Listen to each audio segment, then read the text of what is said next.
Bonjour à tous, nous sommes en direct avec Raphaël Dempure, avec Eudes, pour une énième interview sur Digital Startup et IMO. Chose n'est pas coutume, donc on vient de faire deux interviews qui étaient plutôt immobilier, SCPI, donc plutôt différents. Et là, on revient sur les startups. Raphaël, donc toi, tu es directeur des programmes de l'accélérateur M, qui est un incubateur basé à Marseille. Donc, bienvenue, merci d'être avec nous aujourd'hui. Merci. Je précise juste que nous sommes diffusés et sur Facebook, et sur LinkedIn, et sur Clubhouse. Que ce soit Facebook et LinkedIn, il y a un lien StreamYard, donc il faut cliquer sur le lien pour faire un commentaire, pour qu'on puisse voir votre nom et on affichera votre commentaire et Raphaël pourra y répondre. Donc, vous cliquez sur le lien et bien évidemment, vous pouvez faire des commentaires, même sur Clubhouse. Nous répondrons à vos commentaires pendant la diffusion. Raphaël, on t'écoute. Donc, vas-y, explique-nous d'où tu viens et qu'est-ce qui t'a amené à aller à l'accélérateur M. C'est quoi ton moteur? Vas-y. Ça marche. Bonjour tout le monde. Merci Samuel et Eudes pour l'invitation. Donc, effectivement, je m'appelle Raphaël Dempure. Je suis directeur des programmes et du marketing de l'accélérateur M. Donc, l'accélérateur M, c'est l'accélérateur de start-up de la métropole Aix-Marseille-Provence. Donc, ça, on aura le temps d'y revenir, j'imagine, un peu plus tard. Me concernant, donc moi j'ai 28 ans, je suis passionné d'entrepreneuriat, de tout ce qui touche à la création de start-up, mais même d'entrepreneuriat en général. J'ai fait des études de mon côté en France et à l'étranger. Moi je viens de région parisienne, mais j'ai passé la plupart de ma vie à Aix-en-Provence. Et j'ai fait des études qui touchent notamment à l'innovation, au management international et au marketing des services, que ce soit en France, mais aussi dans d'autres pays. Donc, j'ai fait mes études à Marseille, à Kedge notamment, à l'IAE-DEX, et également en Hollande, à Amsterdam, en Suède. Et j'ai ensuite commencé par créer une société dans le domaine de l'immobilier. Donc, tu vois, ça nous fait un point commun, Samuel. J'ai créé une société dans le domaine de l'immobilier locatif à Londres pendant un peu plus de 2 ans. Et ensuite, j'ai commencé à travailler d'abord dans le domaine de l'acquisition marketing, notamment pour une start-up d'ailleurs, mais aussi ensuite dans l'acquisition dans le domaine du BTP. Et c'est ce qui m'a poussé derrière à enchaîner à l'accélérateur M où je suis depuis maintenant 1 an et demi. Top. Vas-y, Eudes, je te laisse parler. Merci Raphaël pour cette présentation. Alors, est-ce que tu peux nous dire, voilà, tu arrives dans le milieu des startups, qu'est-ce qui te fascine le plus et pourquoi finalement tu apprécies travailler avec des startups? Alors moi, pour tout te dire, j'ai commencé dès le premier stage que j'ai fait dans ma vie, c'était il y a plus de 10 ans maintenant, à travailler dans une startup. Donc c'est quelque chose qui m'a toujours fasciné, notamment parce que ça laisse place à la polyvalence, à la créativité, au fait de toucher à tout.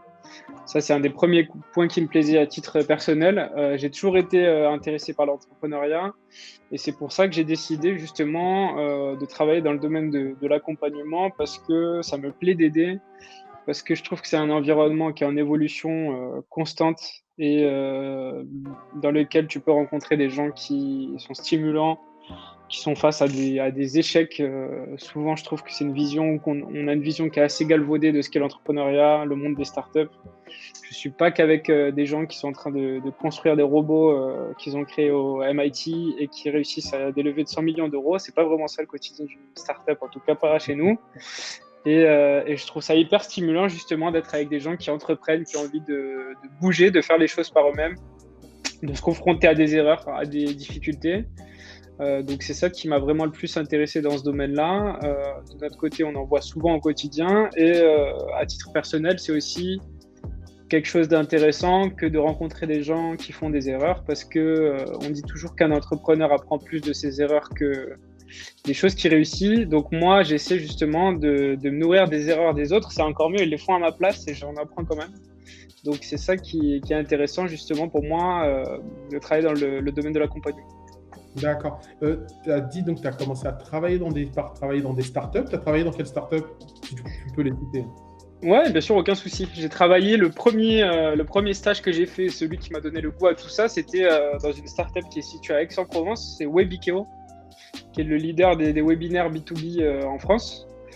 qui a eu une belle trajectoire depuis, qui a bien évolué. C'était une super équipe, donc l'organisation de webconférences. Et après, j'ai travaillé dans le domaine de la formation pour une école de commerce en e-learning, puis dans l'acquisition en B2B chez Travaux.com, qui est le leader de la mise en relation entre les particuliers et les professionnels du BTP. Donc, tu as quand même travaillé dans 2 startups qui sont devenues leaders. Qui sont, oui, après, leader, ça veut tout et rien dire, mais en tout cas, oui, et qui sont effectivement, qui sont devenus des belles entreprises. Ouais, voilà. Ok, super. Donc, quand tu rejoins du coup l'accélérateur, pourquoi tu rejoins celui-là? Quelle est sa value proposition, si on peut le dire comme ça, c'est un accélérateur, une value proposition. Quel est leur credo? Pourquoi? Qu'est-ce qu'ils proposent de spécifique qui fait qu'on va rejoindre eux plutôt qu'un autre accélérateur? Alors, déjà pour l'historique, donc l'accélérateur M, c'est l'accélérateur de start-up, comme je l'ai dit, de la métropole Aix-Marseille-Provence. C'est une structure, un accélérateur public, c'est une association, et qui a été créée avec une certaine particularité. Elle a été créée par l'ensemble des collectivités territoriales sur le territoire d'Aix-Marseille, donc à la fois par la métropole Aix-Marseille-Provence, mais aussi la ville de Marseille, la ville d'Aix-en-Provence, la région sud, la chambre de commerce et également Aix-Marseille Université. Donc c'est cet ensemble de structures publiques qui se sont unies justement pour créer un accélérateur à vocation publique qui puisse aller appuyer sur les thématiques du territoire, les thématiques sur lesquelles on a besoin d'accélérer, d'aider des entrepreneurs ou des entrepreneuses à évoluer sur leur marché pour les accélérer, donc arriver après une phase d'incubation et les aider à passer à l'étape supérieure. Donc de notre côté, on a certaines particularités. La première étant qu'on intervient sur des thématiques qui sont ciblées en lien avec l'activité économique du territoire. Donc en l'occurrence, les industries culturelles et créatives, la qualité de vie et l'urbanisme en Méditerranée et l'économie bleue, donc tout ce qui touche aux mers, aux ports, etc. Donc comme tu peux le voir, des thématiques qui sont vraiment en lien avec la situation géographique du territoire. On a plusieurs particularités. Juste Raphaël, qu'on soit clair, un incubateur, pour les gens qui ne savent pas ce que c'est, vous allez coacher des entreprises, des startups, c'est ça? Alors, c'est une structure qui est là pour accompagner l'entrepreneur de son idée jusqu'à la création d'un projet d'entreprise et pour rendre une idée pérenne, lui permettre justement de se transformer non pas en une idée qui a l'air sympa sur le papier, mais un projet d'entreprise qui puisse être viable et réalisable et permettre d'aller sur la durée. Ça, c'est le rôle d'un incubateur, effectivement.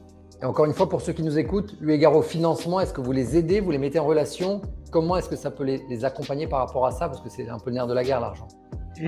Tout à fait. Donc ça fait partie des missions que peuvent être celles d'un incubateur. Nous, on est en fait sur le papier, en tout cas, un accélérateur. Ça intervient sur la phase qui va arriver juste après l'incubateur. Une fois qu'on a transformé l'idée en entreprise et que derrière, on veut passer à une phase de scale, ce qui est notre mission à nous. Mais dans tous les cas, un incubateur comme un accélérateur vont proposer des services qui vont aider à financer effectivement la startup, que ce soit par des fonds privés comme des fonds publics, puisque derrière, une idée qui revient souvent en général, en tout cas moi quand je rencontre des entrepreneurs, ils imaginent souvent qu'une levée de fonds ou du financement, ça va être rencontrer des investisseurs qui vont nous serrer la main et nous donner un demi-million d'euros. Mais il y a aussi beaucoup de financement public à aller solliciter avant de passer toutes ces étapes pour aller déjà chercher les fonds nécessaires à la création de la société. Il y a même des financements qui arrivent avant même la création. Et ça fait partie effectivement de ce qu'on fait. Nous, donc on organise des conférences pour expliquer comment fonctionnent ces dispositifs qui peuvent être parfois assez opaques. On a des experts qui interviennent en one-to-one pour aider l'entrepreneur à identifier ce à quoi il peut être éligible, à flécher, à monter les dossiers avec lui et à aller chercher justement les premiers fonds nécessaires à la croissance. Ok, top. C'est hyper intéressant parce que tu as dit que vous prenez les startups de l'idée jusqu'à un produit fini. Vous preniez des gens qui en sont encore au stade de l'idée. Comment est-ce que vous gérez ça? Parce que si ce n'est pas encore prouvé qu'il y a un marché, que ça peut être intéressant, est-ce que pour vous, ce n'est pas de l'énergie qui est mise dans quelque chose qui n'est pas sûr, alors que vous prenez une startup juste un tout petit peu plus mature qui a déjà au moins trouvé son marché, vous pouvez les accélérer? Alors écoute, pour tout te dire, ouais, on fait les deux. On a deux programmes. Donc il y en a un qui va plus sur l'incubation et qui s'adresse à des gens qui sont encore au stade de l'idée. Le deuxième qui s'adresse à des entreprises qui génèrent déjà du chiffre, qui sont déjà créées. Effectivement, c'est chronophage et c'est énergivore que de commencer avec des gens qui sont encore au stade de l'idée, mais c'est aussi quelque chose de passionnant, franchement, pour tout te dire. Et comment on fait Moi, en tout cas, mon opinion personnelle, c'est que le tri, il ne se fait pas sur la qualité d'une idée et que une startup, elle ne se monte pas, elle ne devient pas une entreprise à succès uniquement parce que c'est quelqu'un qui a apporté une bonne idée. Donc, on va essayer de juger plutôt sur d'autres choses, notamment la motivation, évidemment, l'adéquation entre le porteur du projet et ce qu'il souhaiterait réaliser. Est-ce qu'il a les moyens de ses ambitions, de ce qu'il nous présente? Est-ce qu'il veut créer le nouveau Facebook, mais qu'il a 1 000 € en poche et qu'il n'a jamais travaillé dans le domaine d'Internet?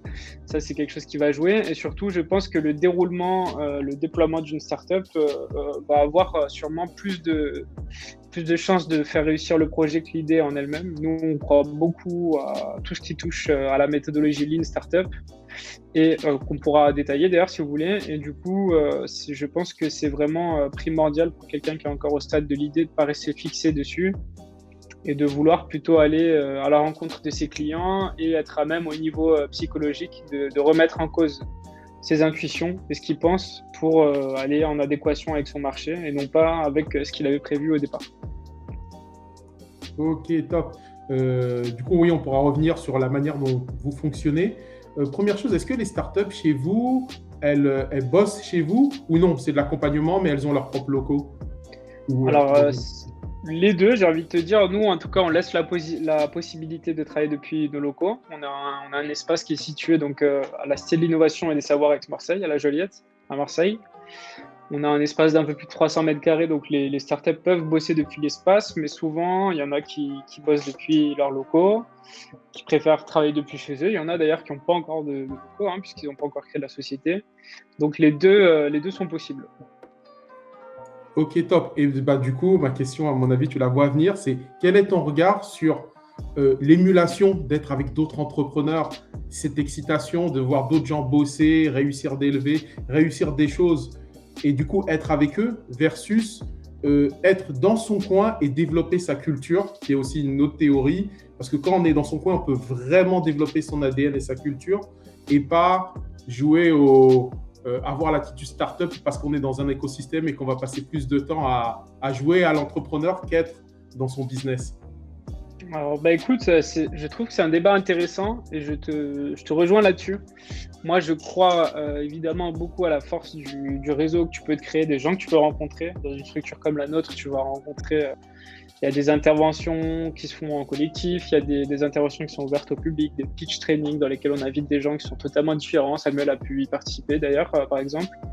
Donc ça te permet de faire des rencontres, d'être stimulé par les gens que tu vas voir au quotidien, évidemment, d'aller aussi obtenir le feedback des gens qui travaillent sur d'autres projets qui n'ont aucun rapport avec le tien, mais qui vont te donner un regard extérieur quand toi tu as la tête dans le guidon, que ça fait 2 ans que tu travailles dessus. Mais à côté de ça, je te rejoins. Moi, en tout cas, je pense effectivement qu'on peut passer du temps pour se former, pour être entrepreneur, et que le fait de travailler de son côté, ça permet effectivement de prendre le temps qui est nécessaire pour se former sur d'autres outils, pour prendre un vrai temps qui est dédié à la formation. Et j'y crois totalement. D'ailleurs, de notre côté, on a un programme qui est en 100% distanciel, en e-learning. Moi, je crois totalement à ça, notamment la nécessité de se former tout au long de notre vie, puisqu'on est quand même dans un monde qui évolue très rapidement et que l'industrie dans laquelle on travaille actuellement ne sera sûrement pas la même d'ici 10 ans, qu'il y aura des technologies qu'on ne connaît même pas encore qui auront pris le pouvoir sur le marché. Donc, je crois totalement à ça en tant qu'entrepreneur. Je pense que c'est important de se former tout au long de sa vie.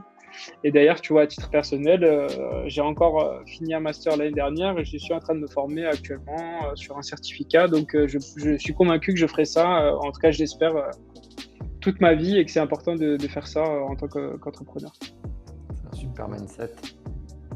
Yes. Du coup, on peut revenir sur le fonctionnement. Comment ça se passe pour vous rejoindre? Quel est le process un petit peu? Est-ce que tu peux développer? Oui, bien sûr. Nous, en fait, pour nous rejoindre, c'est assez simple. On a essayé de simplifier le process. C'est une fiche avec des renseignements basiques sur ton projet ou ta société et un pitch deck sur lequel on fournit un modèle pour ceux qui ne sont pas encore rodés à l'exercice. Donc, ils peuvent s'appuyer aussi là-dessus, puisqu'il y en a qui sont encore au stade de l'idée. À nous envoyer par email, c'est assez sommaire. En fait, le processus de candidature, il va se faire plutôt sur un jury. Une fois que tu as envoyé un dossier, que tu as été présélectionné, tu vas pitcher ton projet pendant 5 minutes devant un jury qui est Raphaël, composé. ton pitch deck que tu envoies, c'est en vidéo ou c'est en papier? C'est un fichier PowerPoint en l'occurrence. D'accord. Donc c'est pas en vidéo, on l'avait fait et c'était assez marrant d'ailleurs les résultats. Mais on fait une fois que tu l'as envoyé, que tu es présélectionné, il y a un jury de sélection qui est composé de nos partenaires, de notre board. Donc toutes les collectivités que je vous ai citées précédemment, mais aussi des partenaires corporate pour mixer les deux mondes, puisque c'est aussi le but. On est partenaire avec des entreprises, notamment cabinets d'avocats et d'experts comptables, donc Akeo et Crofi Correc, mais aussi des gros groupes corporate comme Deloitte ou comme EDF. Et donc toi, en tant qu'entrepreneur, tu vas pitcher pendant 5 minutes ton idée, ton projet ou ta startup devant ce jury-là, qui a une grille de notation pour juger à la fois le projet, à la fois ses objectifs en lien avec l'accompagnement, parce que ça, c'est quelque chose de primordial. Il y en a qui portent des projets super, mais est-ce que nous, ce qu'on est capable de leur proposer, c'est en lien avec eux, ce qu'ils souhaitent venir chercher? Je pense que c'est un problème important en tant que structure. Souvent, il y a des gens qui portent un projet génial, mais qui vont me demander des choses sur lesquelles je ne serai pas la bonne personne pour les aider. Dans ce cas-là, je vais les renvoyer vers une autre structure. Et également le porteur de projet en lui-même, puisque nous, on attire une attention particulière au porteur ou à la porteuse en elle-même, puisqu'on a des coachs à l'accélérateur qui sont des coachs certifiés ou diplômés et qui vont se concentrer sur le développement personnel et sur l'alignement entre les valeurs et la vision du porteur de projet, pour intervenir sur toutes les thématiques qui vont te faire grandir toi en tant qu'entrepreneur et pas sur ton projet. Donc le coach chez nous, c'est pas la personne qui va te dire refais telle partie de ton business plan ou lance ce nouveau produit, mais plutôt comment toi, Eudes, tu gères tes rapports avec ton associé. Est-ce que tu as été vigilant sur ce point-là? Quelle est ta posture entrepreneuriale? Est-ce que tu trouves que ce que tu fais, c'est aligné avec tes valeurs personnelles? Est-ce que tu rencontres des difficultés pour prendre la parole en public? Est-ce que tu as un syndrome de l'imposteur? De toutes les thématiques qui sont liées au développement personnel, mais qui vont avoir un lien plus que direct, voire primordial, avec l'entrepreneur et le projet qu'il va porter. Donc, il y a aussi des questions qui sont liées à ça. Désolé, j'ai fait une petite digression, mais il y a aussi des questions qui sont liées à ça. C'est super intéressant. Non, complètement. Tu as dit quelque chose que j'ai beaucoup aimé. Donc, tu as parlé du fait que les startups avaient accès à des gros groupes devant lesquels elles pitchaient.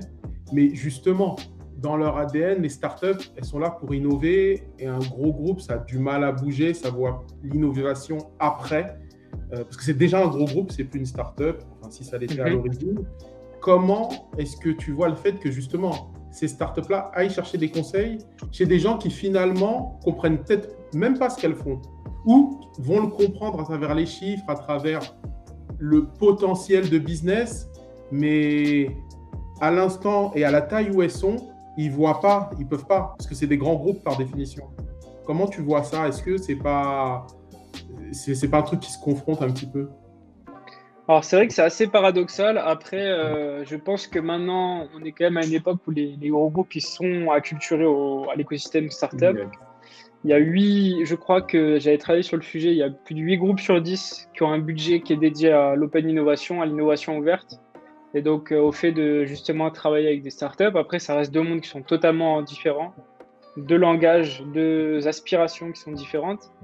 Je pense que ça reste intéressant d'un point de vue business d'obtenir des conseils et des feedbacks d'un grand groupe qui est lui en lien avec le marché, qui va avoir quelque chose de très concret dans sa manière de voir les choses, par rapport à une startup qui, elle, va peut-être plus bosser sur de l'idée, sur sa propre vision, mais qui va peut-être pas être assez holistique. Donc ça, je pense que c'est un point de vue intéressant. Et on a beaucoup pour tout te dire, la majorité des groupes avec lesquels on peut être en contact dans nos activités, c'est des groupes qui possèdent eux-mêmes soit des programmes dédiés aux startups, soit des intrapreneurs qui font partie de leur groupe, qui sont accompagnés pour porter leur propre projet en interne. Donc c'est une culture qui se développe de plus en plus, mais je te rejoins totalement par contre sur le fait que c'est deux mondes qui divergent. Mais les points de vue sont intéressants et nous justement, la mission qu'on se fixe à l'accélérateur, c'est de pouvoir mettre en friction le monde corporate, le monde des collectivités locales et publiques avec des startups. Et aussi, c'est un point qu'on n'a pas abordé, mais qu'on pourra détailler, les laboratoires de recherche, le monde de la recherche en général, notamment par le biais d'Aix-Marseille Université, pour que ces personnes qui sont issues de mondes différents, donc la recherche, le public, le privé et les startups, on puisse les mettre en friction, on puisse les aider à travailler ensemble. Nous, on est juste un lien, un connecteur entre ces différents protagonistes. C'est pas nous qui faisons le boulot in fine, on est là pour les mettre en relation, pour qu'ils puissent créer ensemble des projets innovants et s'aider mutuellement. Donc, autant commencer dès le jury par les mettre en friction, puisque c'est ce qu'on essaie de faire après par la suite. D'accord, d'accord. Et par contre, le gros avantage que je vois, c'est pour les startups qui ont atteint une certaine maturité et qui justement veulent proposer leurs solutions à des grands groupes. Je pense qu'il y a potentiellement la possibilité de faire du business directement avec un accès privilégié à ces groupes-là. On essaie en tout cas, effectivement, on essaie sur le papier. C'est pas toujours évident parce qu'il faut que tu trouves des interlocuteurs qui sont hyper ciblés. Voilà, les synergies, elles se font, mais c'est des choses qui se provoquent. Ça peut se faire aussi par le biais de rencontres assez informelles, comme ça peut être le cas, tu vois, par exemple, dans nos pitch training, comme celui auquel a assisté Samuel, on invite toujours des gens qui font partie d'un monde corporate, et des fois, il suffit de 2 minutes où tu vas assister au pitch de quelqu'un, que tu vas le trouver sympa pour pouvoir créer des premières synergies. Mais ça nous arrive effectivement après d'organiser des rendez-vous qui sont un peu plus qualifiés, où on va mettre en relation une start-up qui porte un projet avec la direction d'une collectivité territoriale d'un tel ou tel domaine. Pas forcément pour signer un contrat, parce que ça, je pense que ça n'existe que dans nos rêves les plus fous, de mettre en relation quelqu'un avec un corporate en lui disant « Tiens, il t'attend pour signer ». Mais déjà, de rester dans l'esprit startup et de dire « Attends, moi, je peux te présenter cette personne qui, dans son domaine, est acheteur, pas pour que tu signes un contrat avec, mais juste pour qu'il puisse te donner son avis sur toi, ta solution. Je te présente quelqu'un qui travaille dans le domaine du BTP ou des syndics IMO dans un grand groupe, va lui demander ce qu'il pense de ta solution, va lui demander des feedbacks, va lui demander lui s'il était ton client, ce qu'il attendrait de toi et ce qu'il voudrait que tu améliores. Et pour moi, ça c'est un rendez-vous qualifié qui est important, qui permet de progresser. Pas forcément derrière que tu puisses aller signer un contrat avec lui, parce que dans l'esprit startup entre guillemets, c'est déjà bien que tu puisses aller à la rencontre des interlocuteurs métiers en direct. D'accord, merci. Et est-ce que du coup, le fait d'être en contact avec les collectivités constamment, ça facilite l'obtention des prêts pour les startups est-ce que vous avez un département qui leur permette, parce que ça j'ai vu, c'est une grosse lacune, on ne sait pas à quoi on a droit. Des fois on se lance avec nos propres sous, on avance et on découvre les choses au fur et à mesure, et c'est vrai qu'avoir une structure qui peut nous dire regarde, par rapport à ce que tu fais, tu as droit à ça, ça et ça comme aide, ça peut être top. Et est-ce que c'est quelque chose que vous faites? Alors, que ça nous donne un accès privilégié aux aides et que ça facilite le fait d'obtenir des aides, non, pas du tout. Et j'adorerais que ce soit le cas. C'est souvent d'ailleurs des questions qu'on me pose. Il y a encore quelqu'un qui m'a dit ça la dernière fois. Donc nous, on n'a pas des contacts privilégiés qui vont permettre de passer un coup de fil et de dire tiens, Eudes, je viens de te débloquer un prêt à 100 000 euros de la BPI, c'est top. Par contre, on a effectivement des experts dont c'est le métier, qui eux connaissent les dispositifs qui sont présents sur le territoire à différents stades de maturité d'une startup, de l'antécréation jusqu'à la phase de scale, qui vont pouvoir t'orienter en fonction de tes problématiques sur un dispositif de la ville, de la communauté urbaine, de la métropole, de la région, voire même du pays ou même de l'Union européenne. D'ailleurs, c'est souvent assez négligé, ces dispositifs-là. Donc, il y en a plein à aller chercher. Faut-il arriver encore à les flécher, à savoir comment y répondre? Est-ce que tu y es éligible? C'est un métier. Et je te rejoins là-dessus, c'est quelque chose qui est totalement illisible si tu ne fais pas partie de cet écosystème, de savoir à quoi tu as droit, à quelle étape tu peux les solliciter et comment le faire. C'est un vrai métier. Et nous, ce qu'on met à disposition des startups, c'est pas le fait d'obtenir un oui. D'ailleurs, il y en a souvent qui prennent des non, malheureusement. C'est plutôt de leur mettre à disposition un expert qui va leur dire ça, c'est le moment pour que tu ailles le solliciter, tu y es éligible. Pour ton dossier, il faudra faire ça et ça. Vas-y. Plutôt que simplement j'appelle Monsieur X qui va te dire oui, c'est de l'ordre du fantasme, ça n'arrive pas, mais j'aimerais bien. Mais ça doit quand même rassurer la BPI de dire j'ai là un entrepreneur qui est passé par l'accélérateur, par tel incubateur. J'ai un dossier qui est à peu près pas assez bien ficelé, j'imagine. Ça les aide quand même à cadrer le dossier. Je pense effectivement que c'est un élément de réassurance, que ce soit dans notre structure ou ailleurs, hein, puisqu'il y en a plein qui font sur le territoire, qui font ce travail-là. Et effectivement, le fait d'être dans une structure d'accompagnement en général, je pense que c'est une sorte de caution. Je n'irai pas jusqu'à dire une caution intellectuelle, mais en tout cas, tu sais que l'entrepreneur, il est accompagné, qu'il n'est pas seul dans son coin, qu'il y a d'autres personnes pour le conseiller et qu'effectivement, peut-être que son dossier sera mieux monté parce que il a été en relation avec un expert en financement de je ne sais quoi, d'un expert comptable ou de la chambre de commerce et que du coup, forcément, il a des cartes en main qu'il n'aurait pas eu s'il avait essayé de faire ça de son côté. Donc oui, je pense que c'est un vrai élément de réassurance, mais qui ne fait pas foi, hein, qui ne suffit pas malheureusement à obtenir le financement. Mais en tout cas, ça montre que déjà, tu fais ce que tu peux pour structurer ton projet et pour t'entourer des personnes qui vont t'aider à faire grandir ta boîte. Donc c'est sûr que ça doit être un élément rassurant pour un banquier comme pour la BPI d'ailleurs, je pense.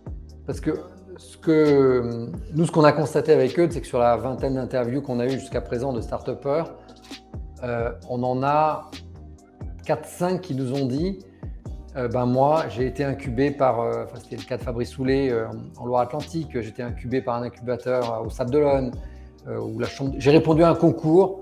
Sans ça, j'aurais jamais monté The Lock. Ça a été le cas de Kevin Rubris là, sur Mon Agile. Il dit moi j'étais suivi par la CCI Île-de-France, etc. Comment elle s'appelle, Justine Parra, Heidi Klein. Pareil, c'est souvent des. Alors, Fabrice Soulet, il a déjà vu d'autres boîtes, mais Justine Parra, Kevin Rubris, c'était leur première boîte. C'est des startups, c'est des petits jeunes entre guillemets. Hein. Et c'était assez marrant de voir qu'à chaque fois, ils nous disaient moi, j'ai été incubé, j'étais dans un accélérateur, j'ai été suivi, ça m'a aidé, ça m'a ouvert le réseau, ça m'a donné… On en parlait tout à l'heure, le cas de Justine qui est lyonnaise, famille à Lyon, et qui est incubée à Euralil. Qu'est-ce qu'elle a fait? Alors, sa boîte s'appelait Heidi Klein. Non, sa boîte s'appelait comment, Eudes? Mets ton micro. Oui, c'était ça. C'était Heidi Klein, elle vient de changer de nom. Ok. Et elle change de nom aujourd'hui, Justine, si tu nous écoutes, coucou. Et elle a suivi, elle est partie à Lille parce elle voulait un écosystème. Enfin, en ces mots, elle dit je voulais, mes amis start-upers étaient à Lille, Euralil m'incubait là-bas, donc je suis parti alors qu'elle n'avait pas de famille. Enfin, ses nouveaux amis étaient là-bas, donc elle a quitté tous ses amis. Je trouve que c'était elle a complètement déraciné de son endroit. Pourquoi? Parce qu'elle a dit aujourd'hui, ma boîte, je n'en serais pas là sans ça. Pareil, Fabrice. Tous les retours qu'on a, c'est sans avoir été suivi, incubé. Alors là, on voit des start-upers qui arrivent. On a Pierrick qui nous écoute sur Clubhouse, là, je vois. Pareil, il a été suivi dans un accélérateur la Belle de Mai, puis aujourd'hui, Pierrick Préto et il pitch chez vous aussi. Donc, on a vraiment ce ressenti que c'est important pour eux, tant d'être dans… Et moi, c'est vrai, quand je suis venu chez vous, ça pulse, ça donne envie. Donc ça, c'est super quand même, c'est très motivant. Donc j'imagine pour moi que ça permet quand même, ça facilite, d'où le terme accélérateur, l'accélération de ta startup. Ça te permet ou soit de la faire capoter, tu dis je me suis fait des plans sur la comète, ou je ne me suis pas fait des plans sur la comète, mon projet il est véritable, il est finançable, on va avancer là-dessus. J'imagine que tu es d'accord avec moi là-dessus.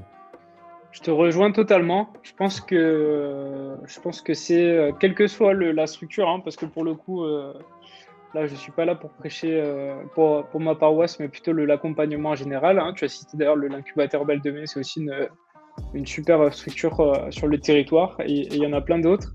je pense que c'est intéressant de se faire accompagner, ne serait-ce que pour les rencontres que tu vas faire et pour le temps que tu vas gagner, parce qu'au final, on n'a pas inventé l'eau chaude, hein, de notre côté. Ce qu'on propose, ça existe ailleurs. C'est des choses que tu pourrais trouver toi par toi-même, Samuel, si tu décides de remonter une startup. Tu saurais aller rencontrer un expert comptable, quelqu'un qui va t'aider pour les financements de la BPI ou un formateur en ligne startup. Ça, c'est que des personnes que tu pourrais solliciter par toi-même. Mais là, tu vas être sur un lieu où tu vas pouvoir rencontrer toutes ces personnes-là en même temps, dans un programme en quelques mois. Tu vas rencontrer d'autres entrepreneurs qui vont, pour certains, faire comme toi, d'autres des choses totalement différentes. Donc le but, c'est de mettre tout ça en friction, de te faire gagner du temps et parfois, par le hasard des rencontres, de faire que ça puisse changer une petite partie de ce qui t'attend. D'ailleurs, nous, on en a beaucoup qui font dans nos alumni, qui ont fait des choses ensemble, qui ont signé des contrats ensemble, qui ont même créé des entreprises ensemble, qui sont rencontrés chez nous. Là, on en a, d'ailleurs, s'ils nous regardent, je leur fais un petit coucou. Le Bon Zest, c'est une entreprise de 3 porteurs de projets différents qui sont venus porter des startups chacun de leur côté chez nous, et les 3 ont créé une entreprise ensemble. Donc, tu vois, c'est vraiment par le hasard des rencontres. Parfois, hein, il suffit que tu pitches devant la bonne personne au bon moment et ça va t'apporter des choses. Donc, je pense que ces parcours-là, c'est quelque chose qui est intéressant. Après, il faut savoir en tirer parti en provoquant ta chance, en ayant une posture qui est assez déterministe, qui te permet d'aller rencontrer les gens quand c'est possible, de ne pas hésiter quand tu es invité à des événements à y aller, même si des fois, 8 fois sur 10, tu vas avoir l'impression que ça t'a servi à rien. Et des fois, il suffit d'une fois, aller assister aux conférences, aux ateliers qui te sont proposés, à solliciter les experts, à solliciter le feedback des gens autour de toi. Donc, je te rejoins totalement sur le fait que ça peut, disons que c'est un élément de plus dans ton parcours, ça te fait un outil en plus en tant qu'entrepreneur pour aller provoquer ta chance. Après, ça reste à toi de la provoquer. Et c'est pas la structure qui va lancer une startup à succès. Nous, on a lancé aucune startup à succès. C'est les entrepreneurs qui sont passés chez nous qui l'ont fait. Mais si on peut essayer de contribuer modestement à les aider sur tel ou tel point parce qu'on a débloqué un point, on les a aidés à réfléchir sur peut-être que c'est le moment pour toi de pivoter, d'aller faire autre chose, bah écoute, c'est là où on a fait notre métier. Top. Raphaël, s'il te plaît, est-ce que tu peux me dire tout à l'heure, alors tu as eu un mot sur les profils ou les typologies de startups que vous aviez. Est-ce que tu peux revenir dessus et nous donner un petit peu la répartition par secteur des startups que vous avez? Ok. Je pense que le plus simple, c'est de commencer par le secteur le plus précis des 3, c'est l'économie bleue. Donc tout ce qui touche à la mer, au port, à l'industrie maritime.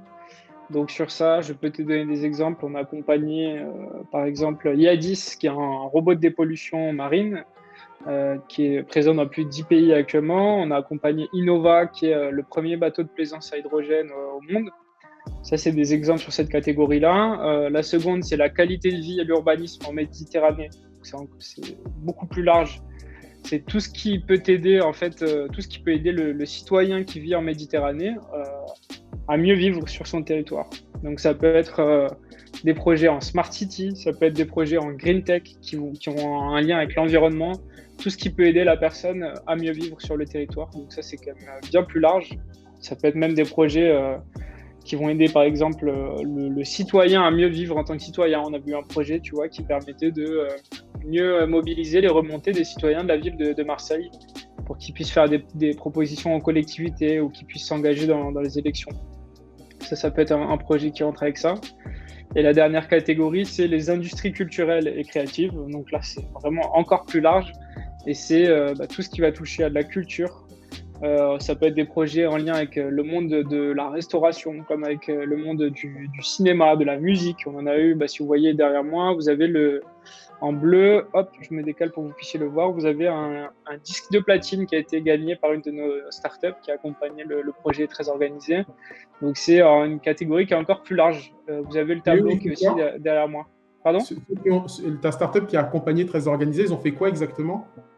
Donc c'est La Firme, c'est une agence en fait qui accompagne dans le monde du hip-hop tout ce qui va toucher à l'influence dans le domaine du hip-hop, que ce soit par des placements de produits, que ce soit par la signature de contrats. En fait, ils essaient de révolutionner la manière dont est perçue l'influence spécialisée dans le domaine du hip-hop. Ils accompagnent pas mal de rappeurs, notamment. Et du coup, pour que ce soit une startup, ils ont quand même une dimension scalable. Ils ont quand même... ouais, je sais pas. Ouais, tout à fait. Ouais. Moi, alors, c'est un débat qu'on peut avoir, et d'ailleurs, j'aimerais bien avoir votre avis, votre définition. Mais effectivement, je pense que la définition d'une startup, elle est assez galvaudée. En général, les gens imaginent toujours que c'est quelque chose qui va toucher à la tech, qu'il va y avoir de l'intelligence artificielle, du machine learning ou je ne sais quoi. Moi, ma vision perso, c'est que c'est un projet qui est incertain, qui se base sur un business model dont il n'est pas sûr, parce qu'il y a des choses à tester, il y a des choses à aller modifier. Effectivement, je te rejoins là-dessus, il faut que ce soit scalable, il faut que l'ambition elle soit quand même importante. On ne fait pas ça pour aller monter sa propre agence de quartier, bien que ce soit pas moins bien. Nous, on en a plein qui nous contactent avec des projets comme ça, qui sont super aussi. C'est pas parce que c'est pas une startup que le projet est pas sympa. Et il faut que ça se base quand même sur un aspect innovant, mais l'innovation, elle passe pas que par la tech, ça peut être aussi de l'innovation d'usage, comment on va bouleverser la manière dont les gens utilisent un produit. C'est pas uniquement forcément de la technologie à proprement parler. Donc, j'aimerais bien avoir votre avis, vous, de votre côté, c'est quoi votre définition de la startup? De mon côté, non, je te rejoins complètement dans le sens où j'aime bien cette phrase c'est Aurélien Denozio qui dit « Ma startup n'est pas une licorne, et alors ?» On peut créer des super business qui aident beaucoup les gens au quotidien, qui apportent de la valeur sans que ce soit le mot à la mort de la licorne. Et c'est pas grave. Et comme toi, alors, j'ai pas de définition précise parce que ça a changé. Et justement, je vais laisser Samuel donner sa définition. Et on va revenir dessus parce que je pense qu'il y a des choses qui ont évolué. Si tu veux donner ta définition. Oui, pour moi, je te rejoins complètement, Raphaël. Il peut y avoir le côté techno, mais pas que. Pour moi, c'est vraiment un mindset, la startup.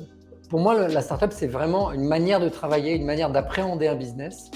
Quand je dis à nos collaborateurs, moi, c'est dès le recrutement, c'est de faire comprendre à un collaborateur. Quand tu dis on est en mode startup, on n'est pas en mode 9 to 5, tu vois, en mode employé, sans que ce soit négatif, si tu veux. Mais un collaborateur d'une startup, moi, je dis toujours, je vous donne un Mac, un portable, et un portable, et un GSM et un Mac, et vous vous débrouillez, on ne gère pas les horaires, les machines. Donc, c'est savoir, entre guillemets, s'autogérer, c'est-à-dire dire quand j'ai pas de problème, mais tu n'es pas là pour pointer les horaires, on fait ci, ça, c'est pas…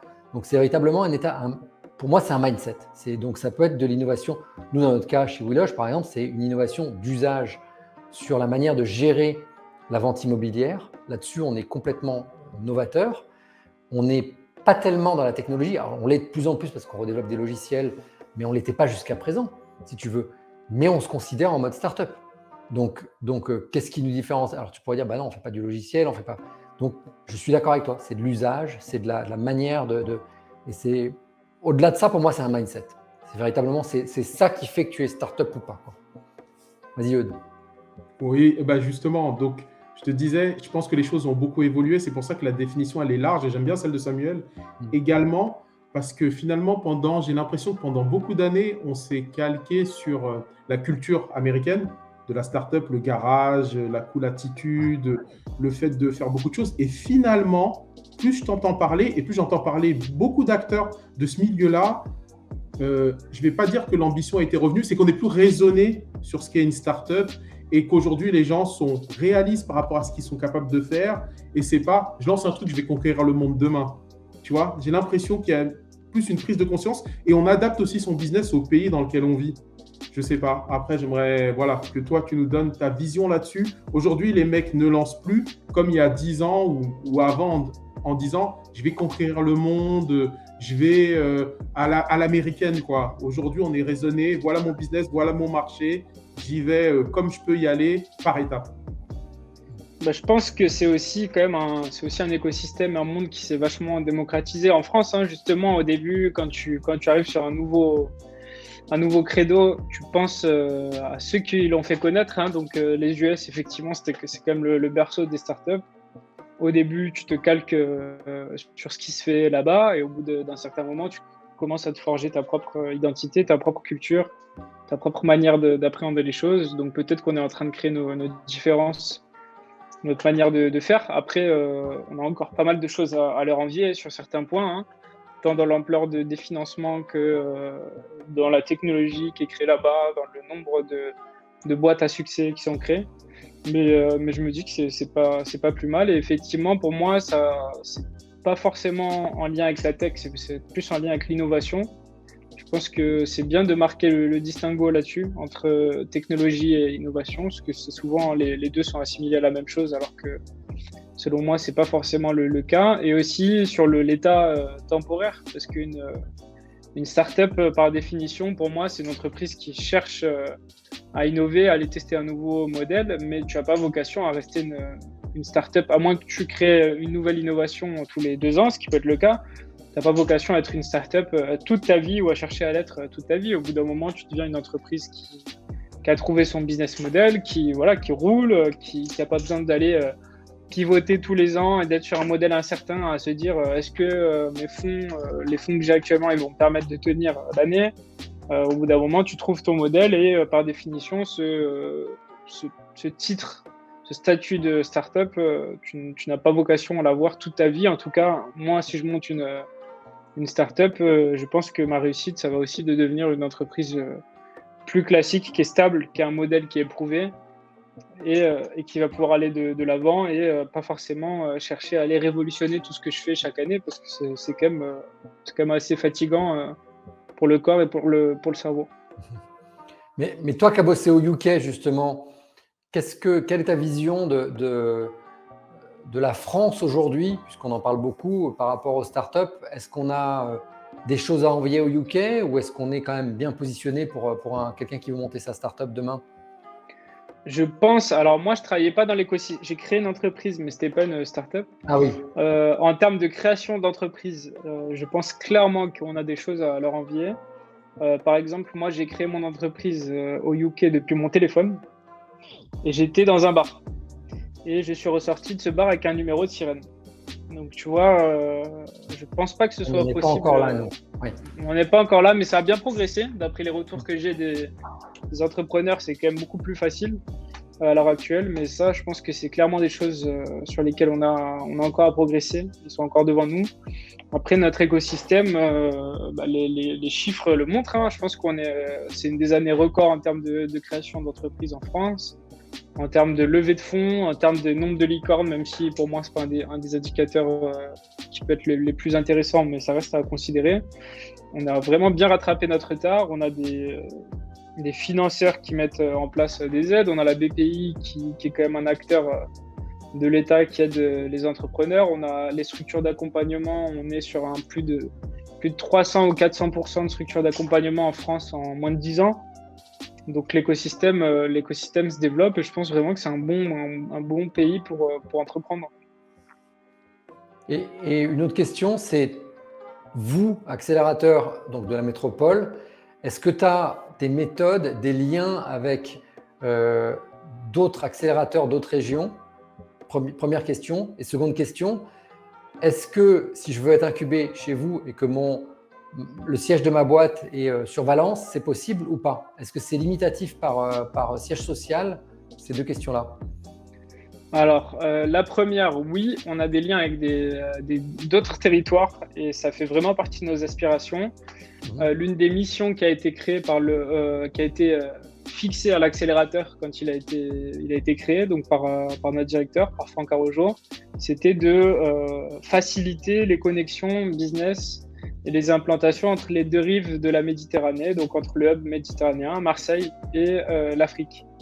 Donc nous, on a beaucoup de connexions avec des pays africains, on accueille beaucoup de startups africaines, on en envoie également. On a des partenariats notamment avec des structures en Tunisie, au Maroc, qui permettent de recevoir des startups. On en a eu pas mal déjà, qui viennent s'implanter sur le territoire d'Aix-Marseille, donc qui sont dans un incubateur par exemple à Tunis, qui vont ensuite faire un parcours chez nous. Et nous, on facilite leur implantation avec certains de nos partenaires, dont Provence Promotion, qui est l'agence de développement économique du territoire. Donc ça, c'est des partenariats qu'on peut avoir. On n'en a pas qu'avec l'Afrique, même si ça fait vraiment partie de notre identité. On en a aussi avec d'autres pays. On en a actuellement en Russie. On en a 3 au Canada. Donc là-bas aussi, on a envoyé des startups. On en a reçu également pour faciliter les implantations, faciliter l'exportation. Donc clairement, on essaie d'apprendre aussi de leurs techniques. C'est des manières d'accompagner qui sont totalement différentes et on essaie de s'en inspirer.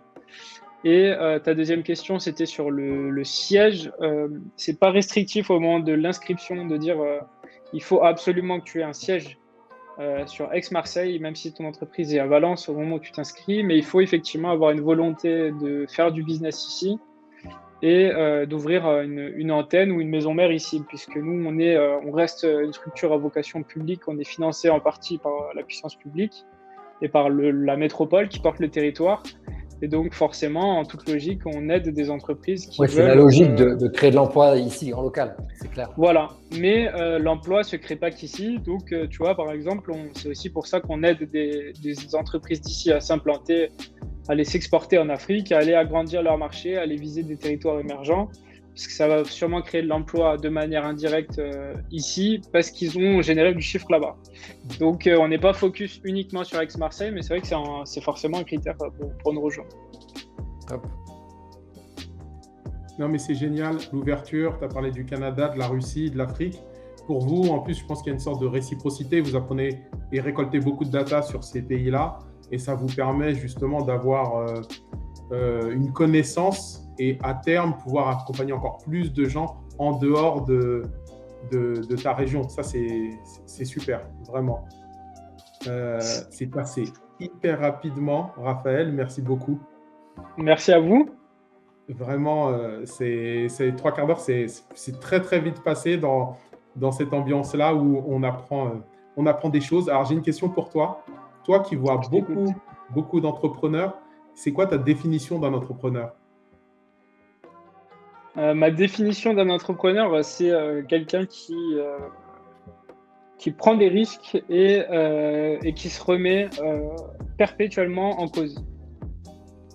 Pour moi, le plus important, c'est ça. Et je vous en ai parlé tout à l'heure rapidement, mais moi, ce qui m'intéresse le plus dans cet écosystème, c'est la manière de penser qui est proposée par le principe du Lean Startup.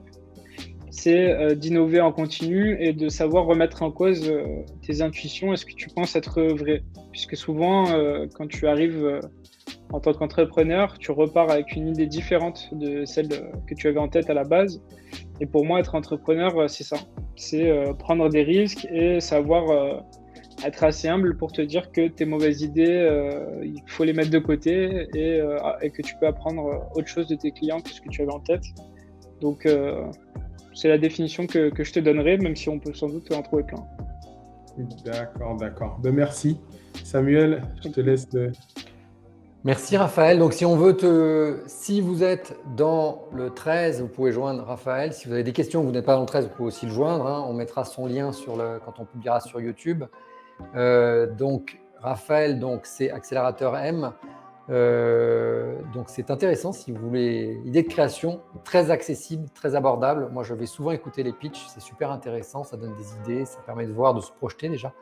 Je dis même ça à l'attention d'étudiants. Tout à l'heure, on parlait de ça. Je reçois une étudiante africaine sénégalaise qui m'est envoyée par Antoine Veuillalé, un monsieur Afrique de Marseille, là, qui organise la nuit de l'immobilier en Afrique. Il me dit, tiens, il faut que tu la reçoives. Elle a des idées de faire des trucs en Afrique. Tu vois, donc c'est exactement, on est dans ce hub Méditerranée-Afrique. Donc, allez-y, contactez Raphaël. Si vous voulez que votre startup pitch, vous pouvez suivez-nous, followez-nous, abonnez-vous à notre chaîne YouTube.